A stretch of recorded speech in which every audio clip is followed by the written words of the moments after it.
David Stow. Okay.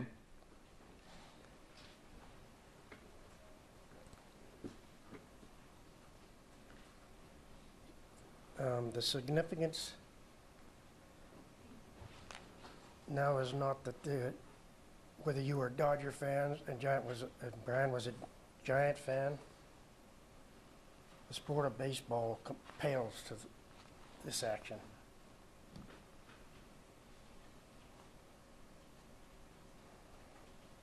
The attack that you inflicted on my son on March 31st, 2011 at Dodger Stadium was so mean and vicious that it has left Bryan unable to care for himself. Bryan has a lifetime of pain, therapy, hard work daily that he must endure. He will strive to persevere. The many hours of hard work by the LAPD, gathering evidence against you both, has paid off, and the DA's office will lock you misfits up. What you both did late in the evening in the dark at Dodger Stadium was cowardly. We hold no hate against you, we despise you though.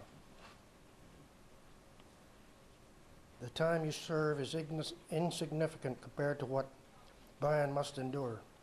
However, the years that you spend in prison is what you cretins deserve. This, keep in mind. Thank you. Thank you, sir.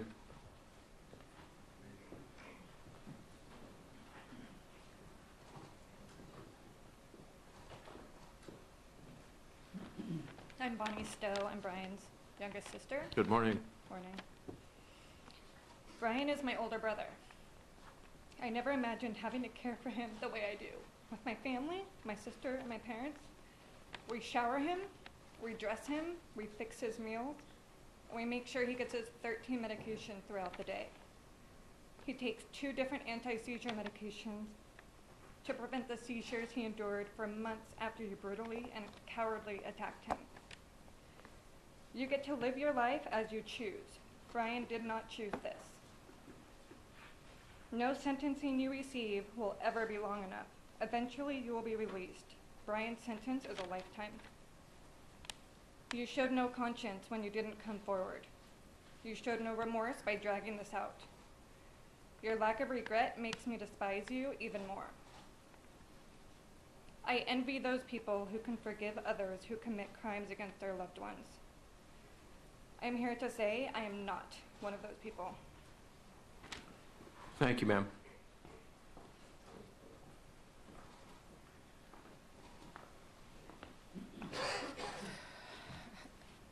I'm Erin Collins. I'm Bryan's other sister.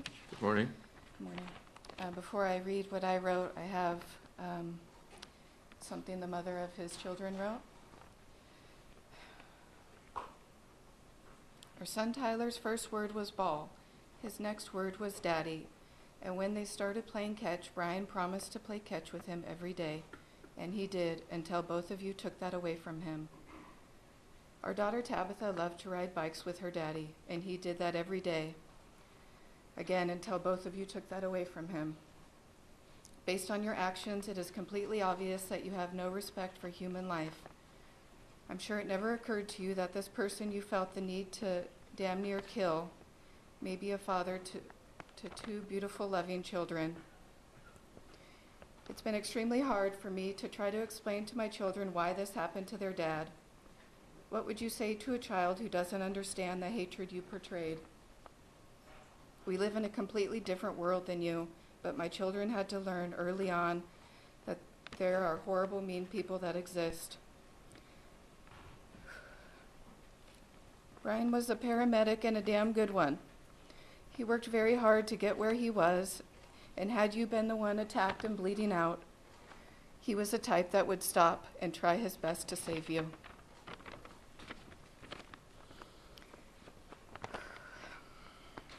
You took my kid's daddy away from him. Do you have any remorse? What if Tyler and Tabitha were here? What would you say to them? His parents and sisters are having to care for him in every way you can think. And every morning you get to wake up and get out of bed and live, even if it is behind bars. You are able to live, and Bryan can't even get up out of bed. He can't do anything without assistance because of you. I asked my children if they wanted to say or write anything to either of you, and they simply put their heads down and said no.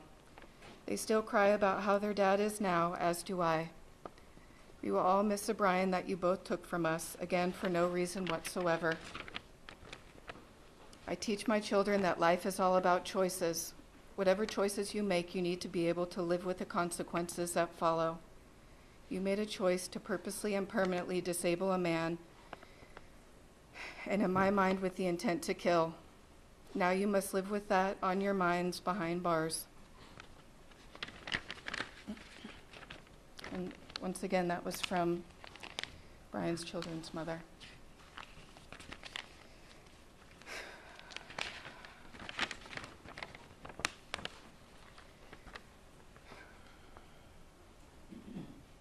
Hopefully this is the first and last time we ever have to see you again.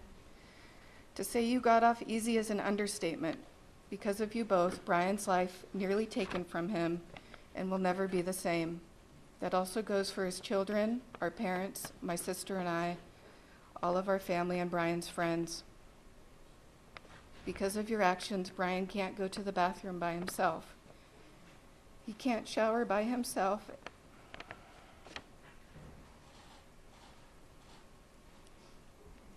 He has to wear adult diapers. And I hate having to even say that out loud, but it shows the severity of what you did. As men, are you proud of yourselves? And as fathers, are you proud of yourselves?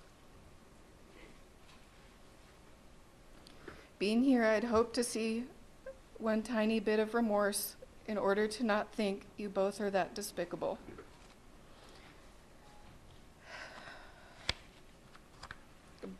But I don't. How can we even begin to consider forgiveness when you aren't even asking for it?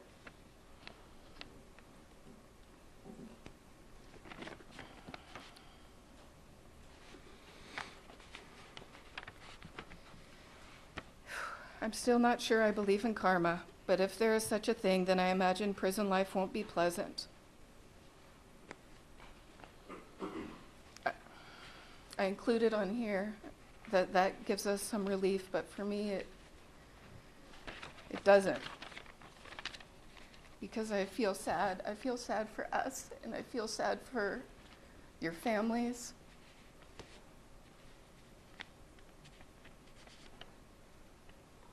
And I hope you understand what you did. Thank you, ma'am.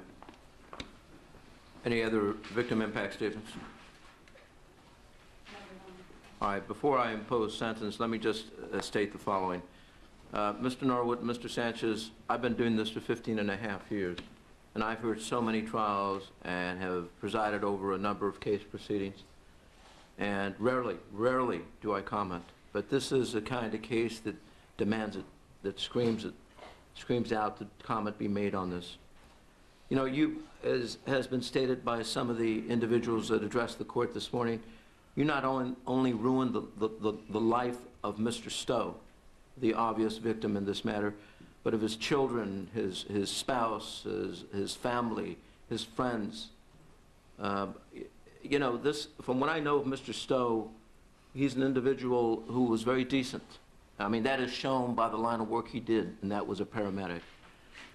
He was only trying to help people. One day, you're going to be released, and that's probably first and foremost on your mind. When am I getting out? And Mr. Stow will forever be trapped in the medical condition that you caused him. And only because of the love of his family, he may be able to manage this. And I'm hopeful that will occur. You know, you are the biggest nightmare for individuals that attend public events, such as sporting events or concerts. My son and I have season tickets to football, college football.